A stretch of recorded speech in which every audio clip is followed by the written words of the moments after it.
إن الحمد لله نحمده ونصلي على رسوله الكريم أما بعد أعوذ بالله السميع العليم من الشيطان الرجيم من همزه ونفخه ونفسه بسم الله الرحمن الرحيم ألف لام ميم حسب الناس أن يتركوا أن يقولوا آمنا وهم لا يفتنون۔ تفسیر القرآن کا سبق آج انشاءاللہ ہم سورۃ العنکبوت اس کا پہلا رکوع ہم پڑھیں گے۔ عنکبوت مکڑی کو کہتے ہیں جو جالہ بناتی ہے، تو اس میں اس صورت میں اس کا ذکر ہے، اس لیے صورت کا نام سورۃ العنکبوت ہے۔ تو 7 رکوع ہیں اس صورت کے، مکی صورت ہے اور مکہ کے جو مشکل ترین ادوار تھے، ابتدائی دور، اس دور کی یہ صورت اس دور میں نازل ہونے والی ہے، اور اس میں پہلی آیت سے ہی جو ہے وہ چیز بیان ہو رہی ہے۔ فرمایا الف لام میم حسب الناس، لوگوں نے کیا گمان کر لیا، ان یترکو، کہ وہ ایسے چھوڑ دیے جائیں گے کہ وہ کہیں گے ہم ایمان لائے اور انہیں آزمایا نہیں جائے گا۔ آزمائش کے دور میں جو آزمائش کے مراحل تھے، اس دور میں یہ صورت نازل ہوئی ہے۔ تو پہلے اس کا لفظی ترجمہ دیکھتے ہیں، پھر انشاءاللہ اس کی تفسیر پڑھیں گے۔ ان یقولوا آمنا، لوگوں نے کیا سمجھا ہے کہ وہ صرف لا الہ الا اللہ پڑھ لیں گے اور انہیں آزمایا نہیں جائے گا۔ وَلَقَدْ فَتَنَّ الَّذِينَ، بلا شبہ یقیناً آزمائے گئے وہ لوگ، آزمایا ان لوگوں کو، من قبلہم، جو ان سے پہلے تھے، وَلَيَعْلَمَنَّ اللَّهُ، اور ضرور جان لے گا اللہ تعالیٰ، الَّذِينَ، ان لوگوں کو، صدقوا، جنہوں نے سچ کہا، وَلَيَعْلَمَنَّ الْكَاذِبِينَ، اور اللہ تعالیٰ ضرور جان لیں گے جھوٹوں کو۔ ام حسب الذین، کیا گمان کیا ہے، کیا سمجھا ان لوگوں نے، یعملون السیئات، جو برے عمل کر رہے ہیں، ان یسبقونا، کہ وہ ہمیں ہرا دیں گے، ہم سے سبقت لے جائیں گے، ساء ما یحکمون، بہت برا ہے جو وہ فیصلہ کرتے ہیں۔ من کان یرجو لقاء اللہ، جو بندہ بھی امید رکھتا ہے اللہ کی ملاقات کی، فإن اجل اللہ لآت، بے شک اللہ کا مقررہ وقت، لآت، وہ ضرور آنے والا ہے، وہو السمیع العلیم، اور وہی خوب ہے، خوب سننے والا ہے، خوب جاننے والا ہے۔ ومن جاہد، اور جو بندہ جہاد کرے، فإنما یجاہد لنفسہ، تو بلا شبہ وہ جہاد کرتا ہے، لنفسی، اپنی ذات کے لیے۔ ان اللہ لغنی عن العالمین، اور بلا شبہ یقیناً اللہ تعالیٰ بے پرواہ ہیں جہان والوں سے۔ والذین آمنوا، وہ لوگ جو ایمان لائے، وعملوا الصالحات، اور انہوں نے عمل صالح کیے، لنکفرن عنہم، البتہ ضرور ہم مٹا دیں گے ان سے ان کی برائیاں، وَلَنَجْزِيَنَّهُمْ، ضرور ہم جزا دیں گے انہیں، احسن الذی کانوا یعملون، بہت اچھی اس کی جو وہ عمل کرتے تھے۔ وَوَصَّيْنَا الْإِنسان، اور ہم نے وصیت کی انسان کو، بوالدی، اس کے والدین کے بارے میں، حسنا، بھلائی کی، اچھا سلوک کرنے کی۔ وَإِن جَاهَدَاكَ، اور اگر وہ دونوں، وہ والدین، جاہداک، زور دیں تجھ پر، سختی کریں تجھ پر، لتشرکا، کہ تو شریک کرے میرے ساتھ، ما لیس لک بھی علم، کہ جس کا تجھے علم نہیں ہے، فلا تطعہما، تو اس بات میں ان کی اطاعت نہیں کرنی، الی مرجعکم، میری طرف تمہارا لوٹنا ہے، فانبئکم، پھر میں خبر دوں گا تمہیں، بما کنتم تعملون، اس کی جو تم سب عمل کرتے رہے۔ والذین آمنوا، وہ لوگ جو ایمان لائے، وعملوا الصالحات، اور ان سب نے نیک عمل کیے، لندخلنہم فی الصالحین، ضرور ہم داخل کریں گے انہیں نیک لوگوں میں۔ ومن الناس، اور لوگوں میں کچھ ایسے بھی ہیں، من یقول آمنا، جو کہتے ہیں ہم ایمان لائے، باللہ، اللہ پر، فاذا اوذی فی اللہ، اور جب وہ ایذا دیے جاتے ہیں، کوئی تکلیف ملتی ہے ان کو اللہ کے راستے میں، جعل فتنۃ الناس کعذاب اللہ، وہ بنا لیتے ہیں لوگوں کے ستانے کو کعذاب اللہ، جس طرح اللہ کا عذاب آ رہا۔ وَلَئِن جَاءَ نَصْرٌ مِّن رَّبِّكَ، اور بلا شبہ اگر آ جائے کوئی مدد آپ کے رب کی طرف سے، لَيَقُولَنَّ، تو ضرور وہ کہیں گے، اِنَّا كُنَّا مَعَكُمْ، بے شک ہم بھی تو تمہارے ساتھ تھے۔ أَوَلَيْسَ اللَّهُ بِأَعْلَمَ، کیا نہیں اللہ خوب جاننے والا، بما، اس چیز کو، فی صدور العالمین، جو ان کے سینوں میں ہے۔ وَلَيَعْلَمَنَّ اللَّهُ الَّذِينَ آمَنُوا، اور بلا شبہ ضرور جان لے گا اللہ ان لوگوں کو جو ایمان لائے، وَلَيَعْلَمَنَّ الْمُنَافِقِينَ، اور ضرور اللہ جان لے گا ان لوگوں کو جو منافق تھے۔ وقال الذین کفروا، اور کہا ان لوگوں نے جنہوں نے کفر کیا، للذین، ان لوگوں سے، آمنوا، جو ایمان لائے، اتبعوا سبیلنا، تم سب پیروی کرو ہمارے راستے کی، ولنحمل خطایاکم، ہم اٹھا لیں گے تمہاری غلطیوں کو، وما هم بحاملین من خطاياهم من شيء، حالانکہ ہرگز نہیں اٹھانے والے ہوں گے ان کے گناہوں میں سے کچھ بھی. انہم لکاذبون، بلا شبہ وہ جھوٹے ہیں. وَلَيَعْلَمَنَّ اللَّهُ وَلَيَحْمِلُنَّ أَثْقَالَهُمْ، اور البتہ ضرور وہ اٹھائیں گے اپنے بوجھ بھی، اثقالا مع اثقالہم، اور کئی اور بوجھ بھی اپنے بوجھ کے ساتھ، کئی اور گناہوں کا بوجھ بھی، اپنے تو گناہ ہوئے اور گناہوں کا بوجھ بھی یہ اٹھائیں گے. وَلَيُسْأَلُنَّ، اور یقیناً ضرور وہ پوچھے جائیں گے قیامت کے دن، عما، اس چیز کے متعلق، کانوا یفترون، جو وہ سب جھوٹ گھڑا کرتے تھے. یہاں تک یہ رکوع کمپلیٹ ہوا. ابھی اس کی تفسیر دیکھتے ہیں. اللہ تعالیٰ فرماتے ہیں کہ کیا ہم آزمائیں گے نہیں؟ حسب الناس، لوگوں نے کیا سمجھا ہے، ان یقولوا آمنا، ان یترکوا، کہ وہ چھوڑ دیے جائیں گے، صرف یہ کہیں گے ہم ایمان لائے اور انہیں پھر آزمایا نہیں جائے گا. ہم تو آزمائیں گے. یہ اللہ رب العالمین کا قانون رہا ہے. اللہ تعالیٰ ضرور آزماتے ہیں ایمان والوں کو، آزمائش آتی ہے. اور یہ اصول اور قانون بھی ہے کہ آزمائش سے نکلنے کے بعد کھرے اور کھوٹے کی تمیز ہوتی ہے. اگر آزمائش نہ ہو، امتحان نہ ہو، تو پتہ نہیں چلے گا کہ پاس ہونے والا کون ہے اور فیل ہونے والا کون ہے. پریکٹیکل لازمی ہوتا ہے. بعض امتحانوں میں تھیوری کے ساتھ ساتھ پریکٹیکل ضرور ہوتا ہے. بعض تو یہ بھی ہوتا ہے کہ تھیوری میں اگر پاس ہو بھی گئے لیکن پریکٹیکل اگر نہیں آتا فیل کر دیا جاتا ہے. تو تھیوری کیا ہے کہ ان یقولوا آمنا، ہم نے کہا کہ ہم ایمان لائے، زبان سے کہہ دیا، اقرار کر دیا، لیکن اب پریکٹیکل کیا ہے کہ اس ایمان کے مطابق عمل کر کے دکھاؤ. اس ایمان کے مطابق عمل ہوگا تو پتہ چلے گا کہ ہاں واقعتاً یہ مومن ہے، ایمان والے ہیں.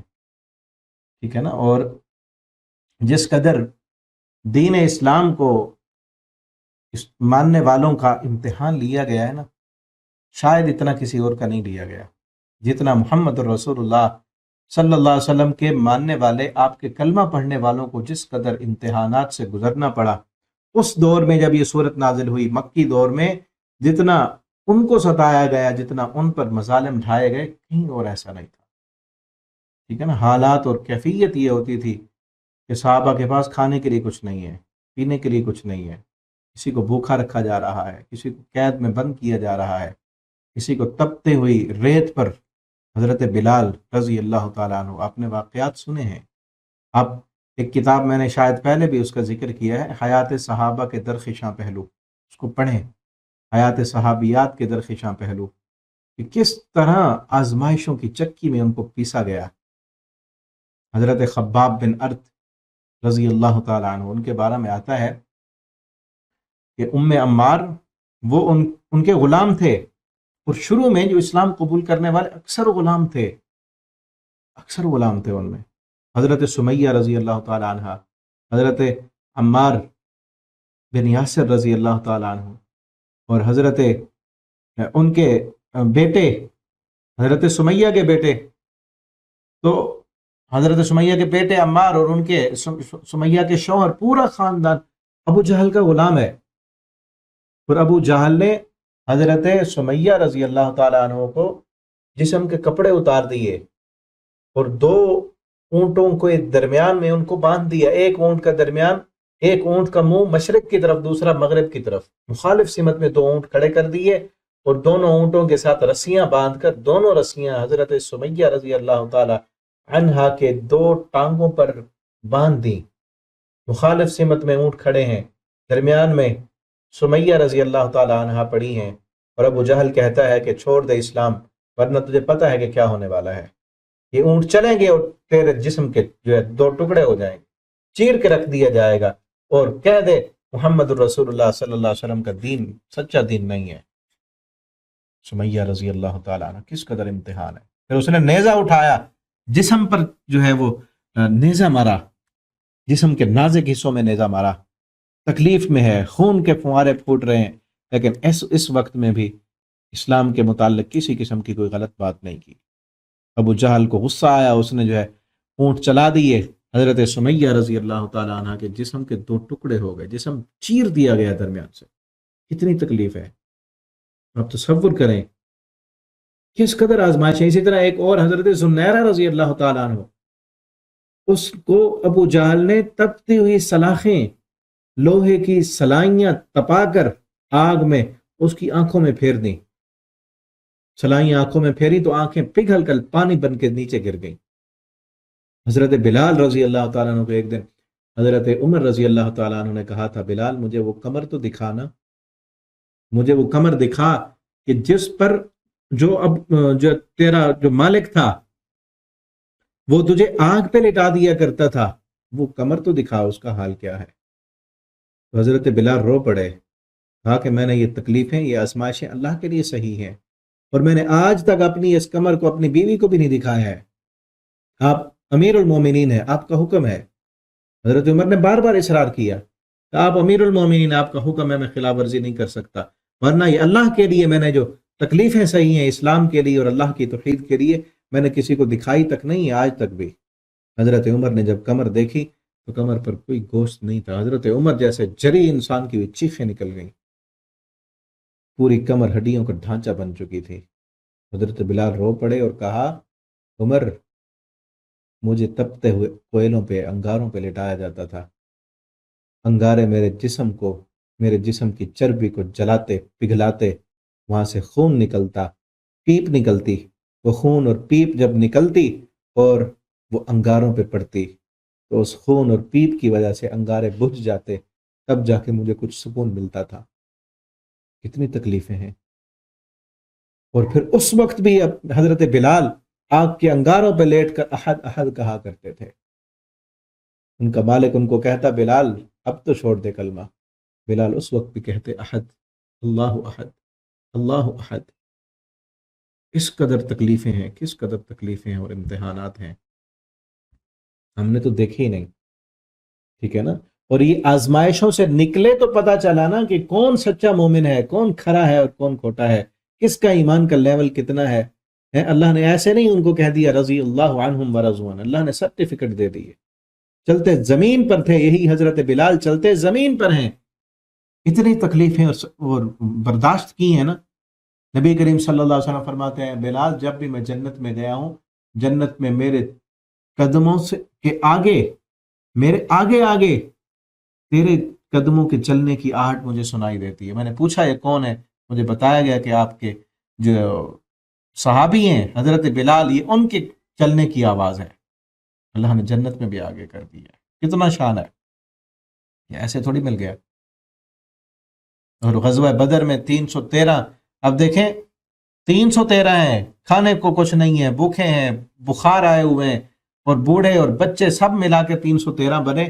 1000 کا لشکر جرار جو پوری قوت طاقت کے ساتھ، جنگ کی تیاری کے ساتھ، اسلحے سے لیس ہو کر آیا ہوا ہے، اس کے مقابلے میں لڑنے کے لیے تیار ہے.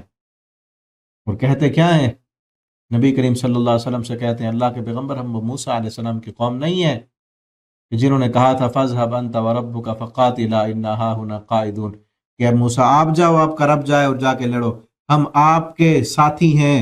ہم وہ موسیٰ علیہ السلام بنی اسرائیل کی طرح نہیں کریں گے ہم، بلکہ ہم آپ کے آگے بھی لڑیں گے، آپ کے دائیں بھی لڑیں گے، آپ کے بائیں بھی لڑیں گے، آپ کے پیچھے بھی لڑیں گے. آپ حکم کریں، جہاں آپ اشارہ کریں گے ہم وہاں خون کی ندیاں بہا دیں گے. آپ کا جہاں اشارہ ہوگا وہاں ہم اپنی گردنیں کٹانا اپنے لیے باعث سعادت سمجھیں گے. آپ صلی اللہ علیہ وسلم کے ساتھ کتنا، یعنی جان تو انہوں نے قربان کر دی. اللہ نے آزمایا، امتحان لیے، تب جا کے اللہ نے جنتوں کے اعلان کیے. نبی کریم صلی اللہ علیہ وسلم کے پاس صحابہ آتے، اللہ کے پیغمبر اتنا ہمیں آزمایا جا رہا ہے، اتنا تکلیفوں میں ہم، کیا آپ اللہ سے دعا نہیں کرتے؟ آپ صلی اللہ علیہ وسلم نے بھی ان کو اس وقت فرمایا تھا، میرے صحابہ تمہیں آزمایا جا رہا ہے، تم سے پہلے لوگوں کو اس سے بھی زیادہ آزمایا گیا. ان میں سے کسی ایک کو جو ایمان لاتے، ان کے جسموں کے گوشت لوہے کی کنگھیوں کے ساتھ ادھیڑ لیے جاتے تھے. کسی کو کھڑا کر کے اس کے سر پہ آرا رکھا جاتا، اور اسے کہا جاتا کہ ایمان اور اسلام کو چھوڑ دے ورنہ آرا چلا دیا جائے گا. وہ ایمان پہ قائم رہتا اور اس کے سر پہ آرا رکھ کر اس کو چیر دیا جاتا. اتنی زیادہ تکلیفیں اور آزمائشیں تھیں. یقولوا آمنا وہم لا یفتنون، کہو گے ہم ایمان لائے اور تمہیں آزمایا نہیں جائے گا. آزمائشیں تو آئیں گی، تکلیفیں آئیں گی. ان آزمائشوں پر جو صبر کرے گا جو ان آزمائشوں پر قائم رہے گا وہی اصل ایمان والا ہے۔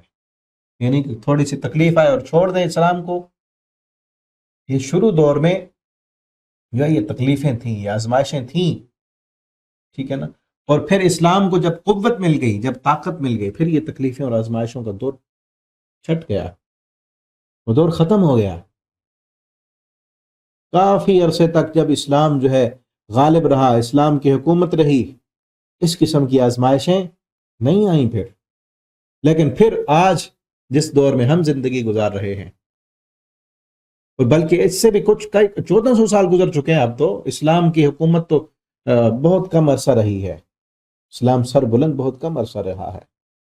بنو عباس کے دور میں، بلکہ اس سے بھی پہلے بنو امیہ کے دور میں اسلام سے دور ہونا شروع ہو گئے تھے۔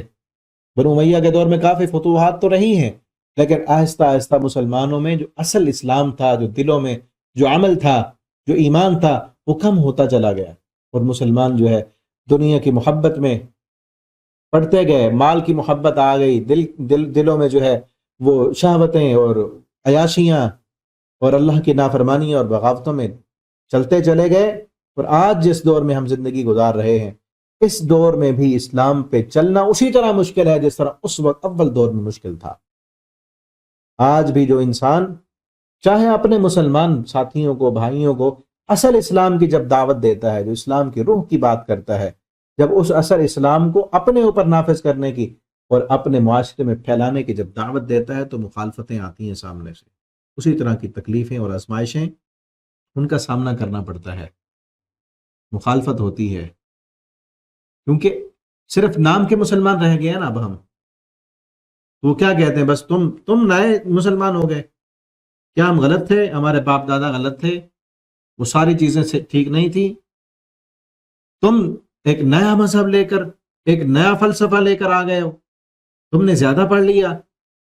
تو جو انسان آج اس حقیقی اسلام کو، اس اصل مشن کو، جو مشن محمد الرسول اللہ صلی اللہ علیہ وسلم لے کے آئے تھے، جس سے آج مسلمان بھی کوسوں دور ہو چکے ہیں، صرف وہ خاندانی مسلمان، نسلی مسلمان کہ باپ مسلمان، علاقہ مسلمانوں کا تو مسلمان بن گئے ہم۔ آج جو بندہ اس حقیقی اسلام کی بات کرتا ہے، اس کو بھی تکلیفوں کا سامنا کرنا پڑتا ہے، مشکلات کا سامنا کرنا پڑتا ہے، ٹھیک ہے نا، کیونکہ آج نام کے مسلمان تو بہت ہیں، مخالفتیں آئیں گی، لوگ مخالف بنیں گے، اپنے مخالف بنیں گے، کیونکہ وہ جو اپنے ہیں، جو نام کے مسلمان، انہوں نے تو سمجھ رکھا ہے نا کہ بس کلمہ پڑھ کے جنت میں چلے جائیں گے، جن کے ذہنوں میں یہ ہے کہ صرف کلمہ پڑھنے سے جنت مل جائے گی، ان کو جب آپ کہیں گے کہ حرام نہیں کھانا، جھوٹ نہیں بولنا، سود نہیں لینا، شادی کے موقع پر سنت کو فالو کرنا ہے، رسم و رواج میں نہیں جانا، شرک و بدعات میں نہیں جانا، جب ان کو یہ باتیں آپ کریں گے تو کئی چیزیں ان کو چھوڑنی پڑیں گی، کئی رسم و رواج چھوڑنے پڑیں گے، کئی اپنی بنائی ہوئی ان کی جو ہے پابندیاں، جو آپ خود سے اخذ کی ہوئی ہیں، رواج اور ذہنوں میں رکھا ہوا کہ فلاں کام نہیں کرنا، یوں نہیں کرنا، اس سے بلائیں آتی ہیں، کئی پابندیاں مسلمانوں نے اپنے اوپر نافذ کی ہوتی ہیں۔ ابھی رجب کا مہینہ چل رہا ہے نا، کہ رجب میں بلائیں اترتی ہیں، محرم میں فلاں فلاں پابندی ہیں جو اسلام میں نہیں ہیں۔ جب ان کو حقیقی اسلام سے آپ روشناس کرائیں گے، ان کو یہ سارے چھوڑنے پڑیں گے، اپنے جو ہے مفادات چھوڑنے پڑیں گے، اپنی ترجیحات کو چھوڑنا پڑتا ہے، لہٰذا وہ ان کو نہیں چھوڑتے، آپ کے مخالف بن جاتے ہیں، تو مخالفت تو ہوگی۔ تو جو انسان اس پہ ثابت قدم رہے، اس پر ڈٹا رہے، وہی اصل مومن ہے۔ الا الذین آمنوا وعملوا الصالحات وتواصوا بالحق، تواصی بالحق کرتا رہے، حق کو خود بھی تھامے اور لوگوں کو بھی حق بتاتا رہے، جو صحیح اسلام ہے، جو اصل اسلام کی روح ہے، اس کو بتائے۔ ان یقولوا آمنا وهم لا یفتنون، یہ آزمائش ہوگی، حقیقی اسلام کو جو بھی اس پر چلے گا۔ آپ صلی اللہ علیہ وسلم نے تو فرمایا تھا قیامت کے قریب ایسا دور آئے گا، ایسا وقت آئے گا، اسلام پہ چلنا، ایمان پہ چلنا اتنا مشکل ہو جائے گا کہ کل قابض علی الجبرہ، جس طرح اپنی ہتھیلی پر انگارے کو رکھنا مشکل ہوتا ہے، اتنا زیادہ مشکل ہو جائے گا اسلام پہ۔ دیکھیں انگارہ اٹھا کے آپ ہاتھ پہ رکھ سکتے ہیں، کتنا مشکل ہے، دین پہ چلنا اتنا مشکل ہوگا۔ ادھر سے فتنے، ادھر سے فتنے، ادھر سے جو ہے آزمائشیں، ادھر سے آزمائشیں، بہت مشکل ہو جائے گا۔ کالقابض علی الجبرہ، آج وہی دور ہے، وہی وقت ہے، ہر طرف فتنے فتنے ہیں، یلغار ہے فتنوں کی، بازار میں فتنے ہیں، گھروں میں فتنے ہیں، جو ہے دیہاتوں میں چلے جاؤ وہاں فتنے ہیں، موبائل پر سوشل میڈیا کا الگ سے فتنہ ہے، الیکٹرانک میڈیا کا الگ فتنہ ہے، اور آرٹیفیشل انٹیلیجنس جو جدید دور کی آئی ہوئی ہے اس کے الگ فتنات ہیں۔ کتنے زیادہ فتنوں میں ہم گھرے ہوئے ہیں، مال اور دولت کا فتنہ، عورتوں کا فتنہ، حسن کا فتنہ، جوانی کا فتنہ، پیسے کا فتنہ، عہدوں کا فتنہ، سارے فتنات ہیں انسان کو گھیرے ہوئے ہیں۔ ایک سے انسان بچتا ہے دوسرا آ جاتا ہے، دوسرے سے بچتا ہے آگے اور فتنہ کھڑا ہے۔ تو ان سارے فتنوں سے نبی کریم صلی اللہ علیہ وسلم سے پوچھا گیا تھا نا کہ قیامت کے قریب کس طرح دین پہ ثابت قدم رہیں گے، کیسے رہیں گے آپ صلی اللہ علیہ وسلم نے فرمایا تھا، آپ نے اپنے ایک صحابی سے کہا کہ جب تم بکریاں چرانے کے لیے جاتے ہو سخت جھاڑیوں والے علاقے میں تو کیسے ان جھاڑیوں سے تم گزرتے ہو؟ تو انہوں نے کہا اپنے کپڑوں کو سمیٹ کر کہ کہیں کوئی کانٹا نہ چھپ جائے، کہیں کوئی جھاڑی آڑے نہ آ جائے، ان جھاڑیوں کو ہٹا کے اپنے جو ہے کپڑوں کو بچا کے ہم چلتے ہیں۔ آپ نے فرمایا قیامت کے قریب اسی طرح اسلام پہ چلنا ہے، ان کانٹے دار جھاڑیوں سے، جو راستے میں کانٹے پڑے ہوئے ہیں، جھاڑیاں ہیں سائڈوں پر، ان سے اپنے آپ کو بچا کے چلنا ہے۔ یہ کانٹے ہیں سارے، یہ کانٹے، یہ شہوت کے کانٹے، یہ حرام پرستی کے کانٹے، یہ جو ہے فیس بک پر بیہودہ فلمیں ڈرامے، یہ سب کانٹے ہیں۔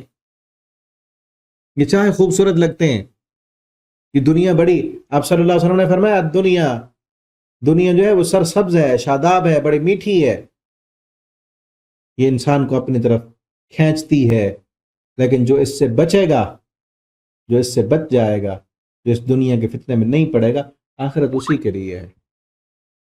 ٹھیک ہے نا؟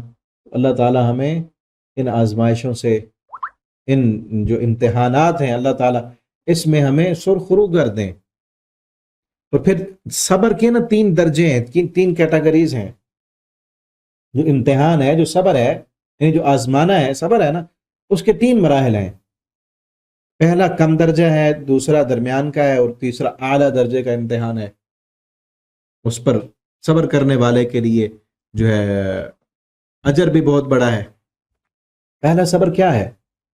صبر کا پہلا درجہ یہ ہے کہ انسان اپنے آپ کو گناہوں سے بچا لے، اللہ کی نافرمانی والے کاموں سے انسان اپنے آپ کو بچائے، یہ صبر ہے۔ اس طرح حرام نہیں کھانا، دل تو کرتا ہے، رشوت لینے کا دل کرتا ہے، سود پہ لون لینے کا، سود دینے کا، سودی کاروبار کرنے کا۔ دیکھیں نا کتنے اس وقت کا جو بہت بڑا فتنہ ہے، یوٹیوب، یہ فیملی ولاگر جو اپنی فیملیز کو دکھا کر دنیا کے حرام دولتیں اکٹھی کر رہے ہیں۔ کئی لوگوں کے دل دیکھ کر دل مچلتے ہوں گے نا کہ کوئی کام بھی نہیں کرنا پڑتا، مفت میں پیسے آ رہے ہیں۔ ٹھیک ہے نا؟ یعنی خود آپ گھوم پھر رہے ہیں اور وہی گھومنا پھرنا ریکارڈ کر کے دوسروں کو دکھا رہے ہیں۔ کوئی محنت تو نہیں کرنی پڑ رہی نا، اوٹ پٹانگی کرنا ہے، نہ کوئی پڑھنا ہے، نہ کوئی ٹیلنٹ، نہ کوئی ہنر، نہ کوئی فن، کچھ بھی نہیں۔ حسن دکھاؤ، گھر کی عورتیں دکھاؤ اور کماؤ۔ اب کئی لوگ دیکھ کر ان کا بھی دل کرتا ہوگا یہ کریں، لیکن جن کو پتہ ہے کہ حرام ہے، جن کی نظر آخرت پر ہے، جن کی نظر پیسے اور ڈالر پر نہیں ہے، وہ کیا کرتے ہیں؟ اپنے آپ کو بچایا انہوں نے، یہ حرام ہے، یہ تو ملے گا لیکن آخرت میں جہنم، انہوں نے بچایا اپنے آپ کو۔ یہ صبر کا پہلا درجہ ہے۔ صبر کریں، لوگوں کی حرام کی لی ہوئی گاڑیاں دیکھ کر للچائی نظروں سے نہ دیکھیں ان کو، صبر کریں۔ ان کی رشوتیں، ان کے حرام کے پیسوں سے لیے ہوئے چرغے، اس سے بھوکا رہنا بہتر ہے۔ ٹھیک ہے نا؟ نہیں چاہیے ہمیں جو ہے حرام کی اور رشوت کے یہ اعلیٰ کھانے اور اعلیٰ صوفے اور اعلیٰ جو ہے ڈنر، اعلیٰ گھر اور گاڑیاں، یہ نہیں چاہیے ہمیں حرام کی۔ اللہ جتنا دے حلال کا دے، اس پہ صبر کریں۔ یہ پہلا درجہ ہے صبر کا، کہ اپنے آپ کو انسان حرام سے بچا لے۔ اور یہ موبائل پر ان کو دیکھنا بھی تو حرام ہے نا، جو اپنی عورتوں کو دکھا رہے ہیں، بن سور کے جو عورتیں آ رہی ہیں موبائل پر، ڈراموں میں، فلموں میں، اور بیہودہ کلپس سوشل میڈیا پہ، ان بے پردہ عورتوں کو دیکھنے سے بھی اپنے آپ کو بچانا، یہ بھی صبر ہے، پہلا درجہ ہے صبر کا۔ حرام ہے نا، اللہ نے منع کیا ہے، نہیں دیکھنا ان کو، اپنے آپ کو بچانا ہے، روکنا ہے۔ شیطان یہ بھی تو اس طرف انٹریکشن لے جاتا ہے نا کہ دیکھو وہ کیا کر رہے ہیں، وہ کتنی خوبصورت ہے، وہ فلاں ہے، فلاں ڈریس اس نے پہنا ہے. اس سے بھی اپنے آپ کو بچانا ہے، اس سے بھی اپنے آپ کو بچانا ہے. پہلا درجہ صبر کا. دوسرا درجہ کیا ہے؟ دوسرا درجہ یہ ہے اللہ کی اطاعت والے کام کرنے ہیں، اس پر صبر کرنا ہے. ٹھٹھرتی ہوئی سردی ہے، مسجد جا کے نماز پڑھنی ہے. اللہ نے مرد پر مسجد میں نماز پڑھنا باجماعت فرض کیا ہے، تو مسجد میں جانا ہے، نماز پڑھنی. چاہے راستے میں سردی ہے، پانی ٹھنڈا ہے اور غسل بھی کرنا پڑ گیا، تو پانی ٹھنڈے سے بھی کرنا ہے، ٹھنڈے پانی سے بھی وضو کرنا ہے، مسجد میں بھی جانا ہے. اور اس اللہ کی فرما برداری کرتے ہوئے جو تکلیف آ رہی ہے اس کو برداشت کرنا ہے. یہ اتنی زیادہ تکلیف نہیں کہ انسان اس کو برداشت نہ کر سکے. روزہ رکھنا ہے، بھوک لگے گی، پیاس لگے گی، گرمیوں کے لمبے دن آ گئے، بھوک پیاس ستا رہی لیکن روزہ رکھ رہا ہے کیونکہ اللہ نے فرض کیے رمضان کے روزے. اس پر صبر کرنا ہے، صبر کا دوسرا درجہ. ٹھیک ہے، انسان نے اللہ کی فرما برداری والے کام کرنے. سچ بولنا ہے، سچ بولنے سے اب نقصان ہوتا ہے، پرافٹ کم مل رہا ہے، بظاہر جو ہے وہ انسان کی انسلٹ ہو رہی ہے یا پرافٹ نہیں مل رہا یا کہ کوئی نقصان اس کو اٹھانا پڑ رہا ہے.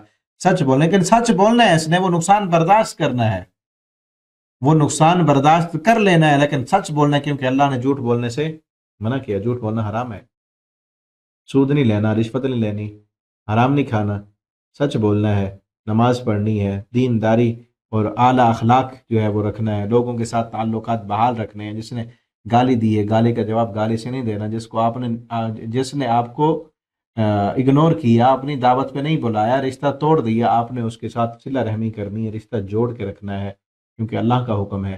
اس پر صبر کرنا ہے. پہلا درجہ صبر کا، نافرمانیاں نہیں کرنی، اپنے آپ کو روکنا ہے، اپنے نفس کو قابو کرنا. دوسرا درجہ اللہ کی اطاعت والے کاموں پر صبر، فی طاعت اللہ، اللہ کی اطاعت والے کام کرنے اور ان پر صبر کرنا ہے. جو تکلیف آتی ہے اس کو برداشت کرنا. جہاد کرنا بہت اعلیٰ درجے کا صبر ہے. جہاد اللہ کا حکم ہے، اطاعت کرنی ہے. اسی طرح حج کرنے کے لیے جا رہے ہیں، خواتین کے لیے اسپیشل جو ہے اس کو جہاد کہا گیا ہے. اس میں تکلیف ہے، سفر کی مصیبتیں اور مشقتیں ہیں، وہ برداشت کرنی ہے، اللہ کی اطاعت پر صبر کرنا ہے. اسی طرح تیسرا اور اعلیٰ ترین صبر کا درجہ کیا ہے کہ یہ جب آپ کام کریں گے لوگوں کی طرف سے جو ہے وہ ری ایکشن آئے گا. جب آپ یہ کام کر رہے ہیں، نماز پڑھ رہے ہیں، سچ بول رہے ہیں، اعلیٰ اخلاق پر چل رہے ہیں، اللہ کی توحید کو اپنا رہے ہیں اور اس کی دعوت لوگوں کو دے رہے ہیں، لوگوں کو جب دعوت دیں گے لوگ آپ کے مخالف بنیں گے. آپ کے مخالف نبی کریم صلی اللہ علیہ وسلم کے جس طرح مخالف بنے. آپ نے جب کہا تھا قولوا لا الہ الا اللہ تفلحوا تملک العرب والعجم، آپ صلی اللہ علیہ وسلم کے جان کے دشمن بن گئے. وہی لوگ جو آپ کو صادق و امین کہتے تھے، آپ کے پاس امانتیں رکھا کرتے تھے، انہوں نے کیا کہا؟ یا محمد علی ھذا جماعتنا، اے محمد تو نے کیا ہمیں اسی لیے بلایا ہے؟ تو لوگ مخالف بنے. یہ مخالفتیں آئیں گی، ان مخالفتوں پر کیا کرنا ہے؟ صبر کرنا ہے. یہ اعلیٰ ترین درجہ ہے صبر کا جو صحابہ کرام نے کیا، جن کی مثالیں میں نے آپ کو ابھی بتائی ہیں. اعلیٰ درجہ، سب سے اونچا درجہ. اور انہی لوگوں کے بارے میں اللہ فرماتے ہیں ان الذین قالوا ربنا اللہ ثم استقاموا، جنہوں نے کہا ہمارا رب اللہ ہے. یہاں بھی وہی لفظ ہیں، ان یقولوا ربنا اللہ، انہوں نے ان یقولوا آمنا، انہوں نے کہا ان یقولوا ربنا اللہ، انہوں نے کہا ہمارا رب اللہ ہے. ثم استقاموا، پھر اس پر ڈٹ گئے. تتنزل علیہم الملائکہ، ان پر ملائکہ آ کر ان کو خوشخبریاں دیتے ہیں. کیا کہتے ہیں؟ اللہ تخافوا ولا تحزنوا، تم نے ڈرنا نہیں، خوف نہیں کرنا. ابشروا بالجنہ، وہ فرشتے ان کو جنت کی خوشخبریاں دیتے ہیں. زمین پر اللہ جنت کی خوشخبریاں ان کو زمین پر ہوتے ہوئے دے دیتے ہیں. اعلیٰ ترین درجہ ہے صبر کا. ٹھیک ہے نا؟ تو میرے بھائیو دوستو، جہاں بھی آپ بیٹھے ہیں، موبائل پر یا لیپ ٹاپ پر ریکارڈنگ سن رہے ہیں، فیس بک پر یا واٹس ایپ پر، آپ اپنے بارے میں سوچیں کس قدر ہم جو ہے امن میں ہیں، سکون میں ہیں. وہ بڑی تکلیفیں اور آزمائشیں ہمیں نہیں ملیں. اللہ کا شکر ادا کریں. یہ چھوٹے جو پہلے 2 درجے ہیں صبر کے، وہ تو کریں نا، وہ تو کریں. جو اپنے آپ کو جو ہے موبائل کی گندگی دیکھنے سے بھی نہ روک سکا، کیا صبر کرے گا وہ؟ جو اپنے آپ کو مسجد میں نہ لے جا سکا، جو اپنی نیند قربان نہ کر سکا، ٹھیک ہے نا، جو چھوٹی چھوٹی باتیں لوگوں کی نہ سن کے برداشت کر سکا، ٹھیک ہے نا، داڑھی رکھ لی لوگ باتیں کرتے ہیں، پردہ شروع کیا لوگ باتیں کرتے ہیں، یہ بھی نہ سن سکے ہم، یہ چھوٹے صبر بھی نہ کر سکے، تو بڑا صبر ہم کیسے کریں گے؟ جو نیند قربان نہیں کر سکتا وہ جہاد کرے گا؟ ایسے نوجوان بھی ملتے ہیں. ابھی پچھلے دنوں کی بات ہے، فیس بک پر جو واٹس ایپ پر گروپ میں وہ آپس میں جو ہے وہ علامے بنے ہوئے ہیں سارے، فلاں کافر تھا، فلاں مسلمان تھا، فلاں یوں تھا، یزید کون تھا، کافر تھا یا مومن تھا، فلاں حدیث میں یوں آتا ہے، فلاں صحابی پر وہ اعتراض ہے. یعنی اتنے ہم جو ہے وہ ہو چکے ہیں اپنے آپ کو دین کے متعلق وہ بنانے کے لیے کہ کوئی بھی مسئلہ ہو ہم بجائے اس کے کہ علماء سے رجوع کریں جو صحیح معنوں میں پڑھے ہوئے ہیں، ان سے پوچھیں، ہم خود جو ہے علامے بن جاتے ہیں. اب لگے ہوئے تھے سارے، ٹھیک ہے نا، تو ایک دوسرے کو لگا رہے ہیں کہ فلاں حدیث ہے، یوں ہے، فلاں ہے. اب میں نے جب ان سے پوچھا نا، یہ بتاؤ، عشاء کے بعد رات کا ٹائم تھا، 10-11 کا ٹائم، میں نے کہا کہ یہ بتاؤ کہ تم نے نماز بھی پڑھی ہے کہ نہیں پڑھی؟ نبی کریم صلی اللہ، وہ پوچھ رہے تھے یزید کافر تھا یا مسلمان تھا. میں نے کہا اس کا نہیں پتا ہمیں، نہ ہی ہم سے پوچھا جائے گا. مجھے یہ پتا ہے نبی کریم صلی اللہ علیہ وسلم نے فرمایا من ترک الصلاۃ متعمدا فقد کفر. اب آپ بتاؤ تم میں سے کس نے پڑھی ہے نماز یا نہیں پڑھی؟ ٹھیک ہے نا. یعنی حالت یہ ہے عمل کرنے کی، حالت یہ ہے نماز کے لیے ہم ٹائم نہیں نکال سکتے، ہم جو ہے نیند قربان نہیں کر سکتے، ہم اپنے دوستوں کی مجلس کو چھوڑ کر مسجد میں نہیں آ سکتے، اور باتیں ہم سے کرا لو، ٹھیک ہے نا، باتیں کرا لو، احتجاج کرا لو، فیس بک پہ پوسٹیں کروا لو ہم سے کہ ہم تو جو ہے جہاد کرنے کے لیے تیار ہیں، ہم فلسطین جانے کے لیے تیار ہیں. جو مسجد سے اٹھ کر، جو گھر سے اٹھ کر مسجد نہیں آ سکتا اللہ کے سامنے سجدہ کرنے کے لیے، یہ جہاد کا اعلان ہو جائے، یہ جہاد کے لیے جائے گا جان قربان کرنے کے لیے. ٹھیک ہے نا. سوچیں جو بات میں کر رہا تھا، آپ موبائل پر واٹس ایپ پر سن رہے ہیں، کتنی آسانی میں ہیں، آپ سکون میں ہیں، امن میں ہیں. تو یہ چھوٹے چھوٹے جو صبر ہیں ان کو تو کریں نا، اللہ کے لیے قربانیاں دیں، اللہ کی اطاعت اور فرما برداری کے لیے. ہم کیا کر رہے ہیں؟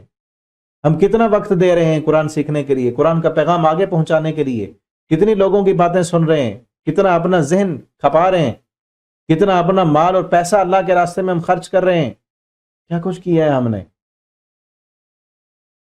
اس وقت بھی کئی ایسے لوگ موجود ہیں جنہوں نے بڑی بڑی قربانیاں دی ہیں ایمان کی خاطر. صرف اس وجہ سے ان کو مارا گیا، ستایا گیا کہ وہ اسلام اور ایمان کے ساتھ کھڑے ہیں.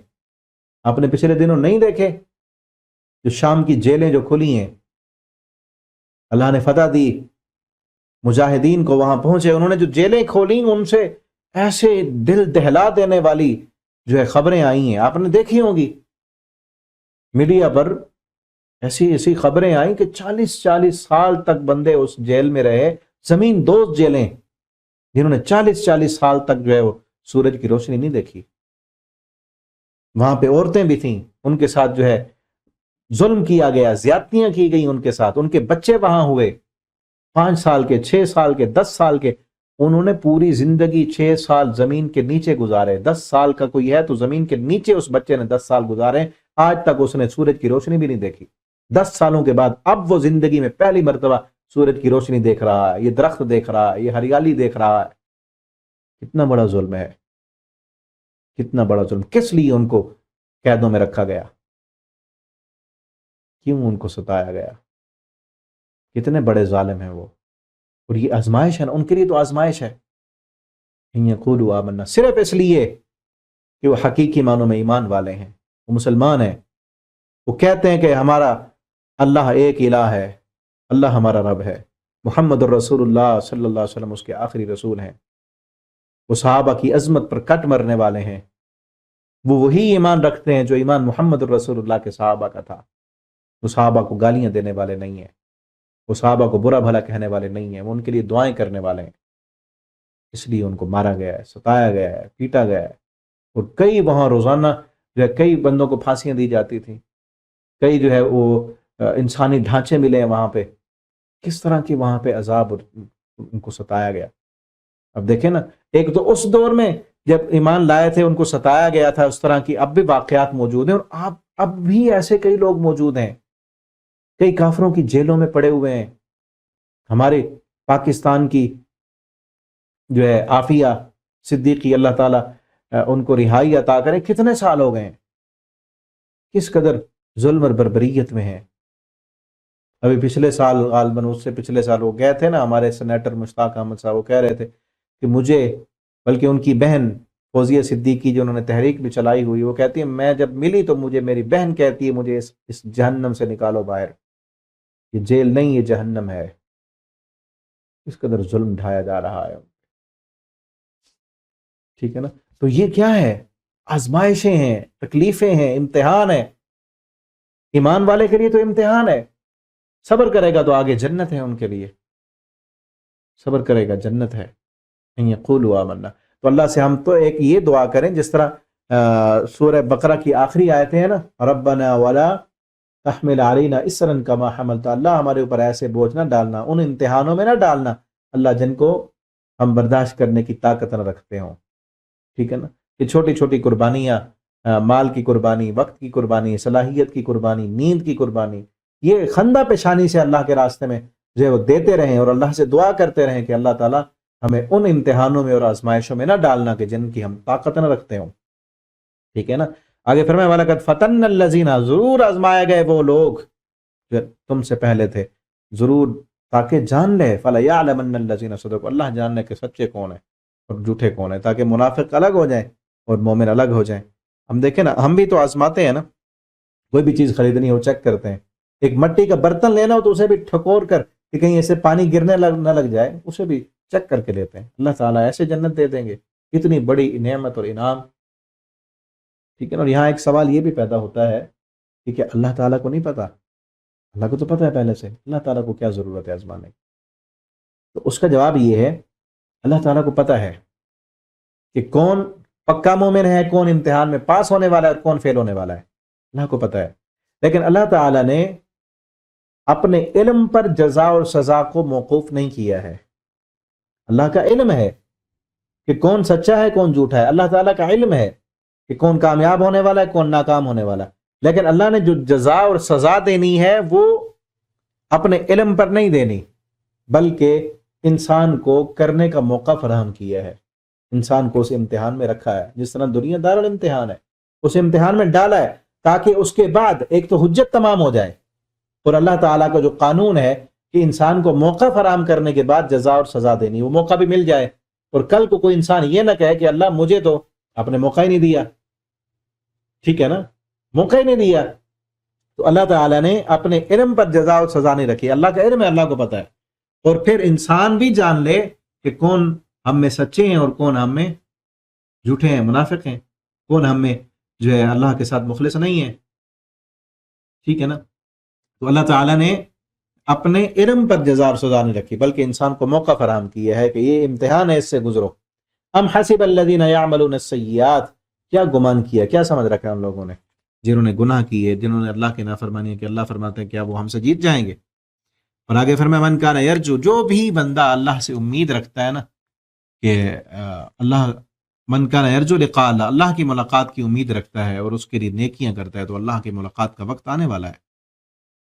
اور آگے فرمایا من جاہدہ، جو بھی جہاد کرے، وہی جو پیچھے بات ہوئی کہ جو بھی اللہ کے راستے میں مشقت برداشت کر رہا ہے، محنت کر رہا ہے، امتحان سے گزر رہا ہے، تکلیفیں برداشت کر رہا ہے، تو وہ اس کو احسان نہ سمجھے اللہ پر، انما یجاہد لنفسہ، وہ محنت اپنے لیے کر رہا ہے۔ جو میں نے ابھی بات کی نا کہ اللہ کے راستے میں ہم جو ہے نیند قربان کر رہے ہیں، مال قربان کر رہے ہیں، وقت لگا رہے ہیں، تو اپنے آپ کو دیکھیں۔ ابھی آپ قرآن پڑھ رہے ہیں کہ کہیں کسی پہ احسان تو نہیں کر رہے آپ؟ اگر یہ ہو کہ ہم کسی پہ احسان کر رہے ہیں، اس کی ہم جو ہے شاباش لیں گے، آپ دین کی دعوت دیتے ہیں، آپ جو درس دیتے ہیں، آپ لوگوں کو نماز کی طرف، اخلاق کی طرف، سچ کی طرف بلاتے ہیں، اور پھر اب لوگوں سے کچھ لینے کی امید رکھتے ہیں، تو پھر تو اس کے لیے آپ کر رہے ہیں نا۔ آپ اگر خالصتاً اللہ کے لیے کر رہے ہیں، پھر آپ کو کسی قسم کی کوئی پرواہ نہیں ہے، لوگ آپ کی تعریف کریں یا نہ کریں، لوگ آپ کو برا کہیں، لوگ آپ کی انسلٹ کریں، لوگ آپ کو کچھ نہ دیں، آپ نے اپنا کام نہیں چھوڑنا، آپ تو اللہ کے لیے کر رہے ہیں۔ ٹھیک ہے نا، جو اللہ کے لیے نہیں کر رہے ہوتے ہیں نا، وہ پھر شاباش کی امید رکھتے ہیں، ان کو شاباش نہ دے کوئی ان کی من پسند کی تعریف نہ کرے، ان کو القاب نہ ملے، ان کو پروٹوکول نہ ملے، تو وہ چھوڑ دیتے ہیں کام۔ ٹھیک ہے نا، من جاہدہ، جو بھی محنت کرے گا، کوشش کرے گا، فإنما یجاہد لنفسہ، اپنے لیے کر رہا ہے، کسی پہ وہ احسان نہیں کر رہا۔ سورۃ الحجرات کے آخر میں آتا ہے، آگے چل کے پڑھیں گے ہم۔ اللہ فرماتے ہیں ان لوگوں سے کہہ دو